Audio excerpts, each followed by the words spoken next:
मुस्लिम लोगों की डिमांड थी उस समय, और गांधी ने सिग्नेचर कर दी और गांधी ने कहा आपकी सारे मांग मैं कबूल करता हूं। मुस्लिम डेलीगेशन ने सोचा गांधी ये जाति से बनिया है, हमको अगर कुछ दे रहा है तो कुछ मांगेगा जरूर। इसलिए मुस्लिम लोगों ने पूछा कि इसके बदले में आपको क्या चाहिए। गांधी ने तब अपने जहरीले दांत वहां पर निकाले और गांधी ने कहा कल सुबह जब राउंड टेबल कॉन्फ्रेंस को शुरुआत होगी और जैसे ही अंबेडकर अपने चेयर से खड़े होकर जो जो हक और अधिकार अपने लोगों को मांगने वाला है उसको तुमको विरोध करना पड़ेगा, उसको विरोध करो। क्या किया पता है मुस्लिम भाइयों ने?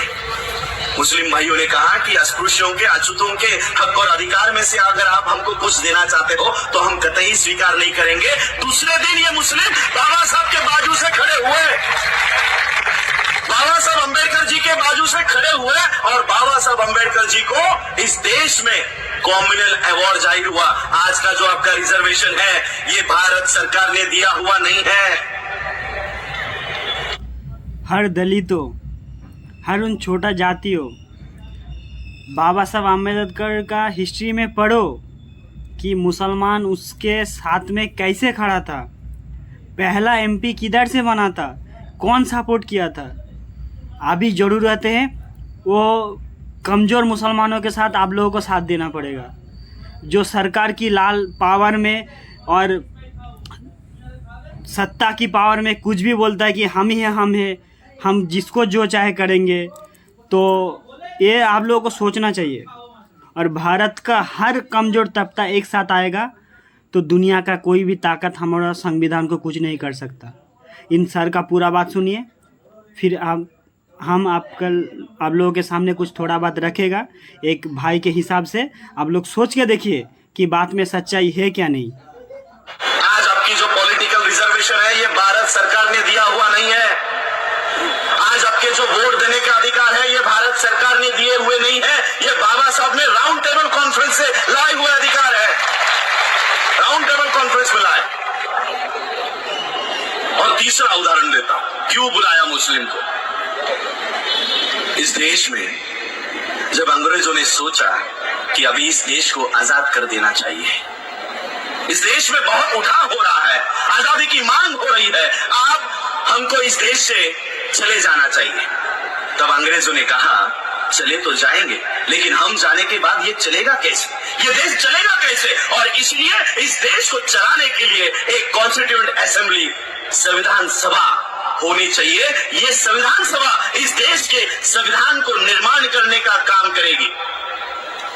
अंग्रेजों ने कॉन्स्टिट्यूएंट असेंबली का गठन किया, 398 मेंबर्स। आपको लगता है बाबा साहब अंबेडकर एक अकेले इस संविधान सभा में थे? मैं आपको बताता हूं कैसे बाबा साहब अंबेडकर जी इस संविधान सभा में गए। इसी मुंबई से, जहां पर मुंबई में हम बैठे हैं, इसी मुंबई से बाबा साहब अंबेडकर जी ने इस संविधान सभा में जाने के लिए प्रयास किए। गांधी और नेहरू ने आके कहा कि बाबा साहब हमको पता है आप इस संविधान सभा में जाना चाहते हो, लेकिन इस संविधान सभा के दरवाजे ही नहीं, खिड़कियां भी हमने आपके लिए बंद रखी है, आपको इस संविधान सभा में आने ही नहीं देंगे, आने ही नहीं देंगे। बाबा साहब अंबेडकर जी की कोई भी किताब उठाओ, बाबा साहब ने लिखी हुई राइटिंग एंड स्पीचेस उठाओ, उसमें बाबा साहब अंबेडकर एक बात के लिए जोर देते हैं और वो है ये है कि हमारे लिए सेफ गार्ड्स निर्माण होने चाहिए, हमारा सुरक्षा कवच होना चाहिए, और ये सुरक्षा कवच संविधान सभा में जाने के बाद ही बन सकता था। लेकिन इस संविधान सभा में बाबा साहब को आने के लिए मनाही कर दी गई थी। तब तो बाबा साहब की ये बेचैनी जोगेंद्र नाथ मंडल इन्होंने देखी। जोगेंद्र नाथ मंडल इन्होंने देखा कि बाबा साहब इस संविधान सभा में आना चाहते हैं, लेकिन ये लोग बाबा साहब को संविधान सभा में आने नहीं दे रहे। बाबा साहब अंबेडकर जी मुंबई के, महाराष्ट्र के, उनको पश्चिम बंगाल में लेकर जाया गया और पश्चिम बंगाल से इस देश के मुसलमानों ने बाबा साहब को संविधान सभा में भेजा। इस देश हम फकर से बोलता है हम पश्चिम बंगाल के मुसलमान हैं, जिसका बाप दादाओं ने बाबा साहब भीमराव अम्बेडकर को सपोर्ट किया और वो संविधान सभा को दुनिया के सामने लाया, भारत के सामने लाया। अभी सर का पूरा बात सुनिए, उसके बाद मैं अपना बात रखेगा। संविधान को बनाने के लिए, इस देश के संविधान को निर्माण करने के लिए बाबा साहब को इस देश के मुसलमानों ने मदद की और आज इस देश के संविधान को हटाने की कोशिश कर रहे हैं। और मैं बाबा साहब के थर्ड जनरेशन से एक प्रतिनिधि ये प्रयास कर रहा हूं कि बाबा साहब का संविधान इस देश में टिका रहे, बना रहे। और इसलिए बाबा साहब का परपोता होने के नाते मैं मुसलमानों को आह्वान करना चाहूंगा कि जिन बाबा साहब को आपने संविधान सभा में भेजने का काम किया, उस संविधान पे आज धोखा मंडरा रहा है। उस संविधान को बचाने के लिए फिर से आपको अंबेडकर परिवार का साथ देना होगा, फिर से आपको साथ देना होगा।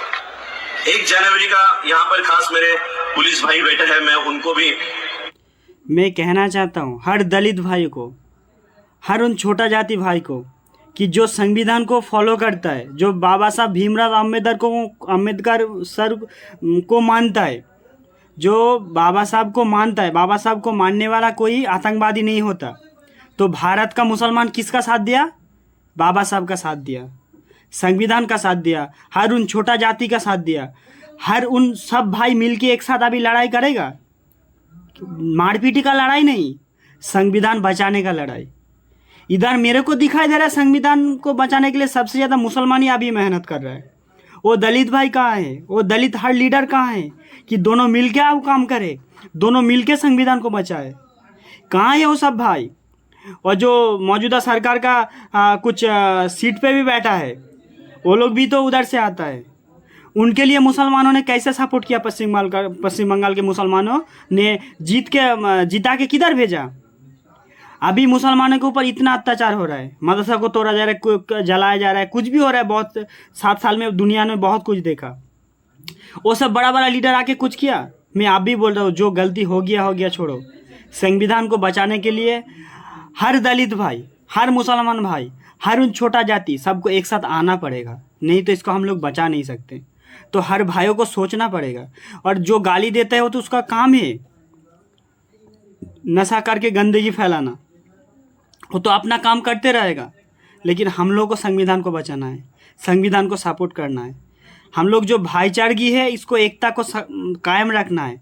ऐसे नहीं कि मैं किधर भी जाके कोई धर्म का नारा लगा दूँ, ये भाईचारगी नहीं है।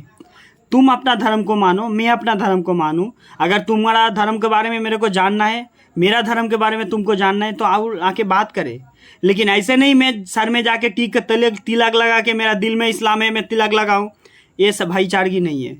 तुम अपना धर्म को मानो, मैं अपना धर्म को मानता हूँ। लेकिन संविधान हम लोग को इजाज़त दिया है कि भाईचारगी रहने के लिए, कि दोनों को एक ही धर्म को मानने का नहीं। हम लोग को जो अपना कोई किसी रिलीजन को फॉलो करते हैं वो माने, लेकिन भाईचारगी में रहे। ऐसे नहीं भाईचारगी करना है, कोई गरीब का शादी है, चाहे दलित हो मुसलमान को एक दूसरे को हेल्प करे, करके शादी कराए कि ये मेरा बहन था। ये इंसानियत है। मैं किधर जाके धर्म का टीका लगा के, कि कोई आके टोपी पहन के, ये सब दोगला है। तो हर भाइयों को सोचना चाहिए कि संविधान को बचाना है, नहीं तो हमारा देश में क्या चक्कर चल रहा है मालूम है। लेकिन सब अपना घर में सोच के बोल रहा है नहीं कुछ नहीं होगा, कुछ नहीं होगा। बहुत कुछ होगा। उन लोग अपना ताकत को बिल्ड कर रहे हैं, ताकत को मजबूत कर रहे हैं, लेकिन हम लोग क्या कर रहे हैं? हम लोग जो संविधान को फॉलो करते हैं वो लोग क्या कर रहे हैं?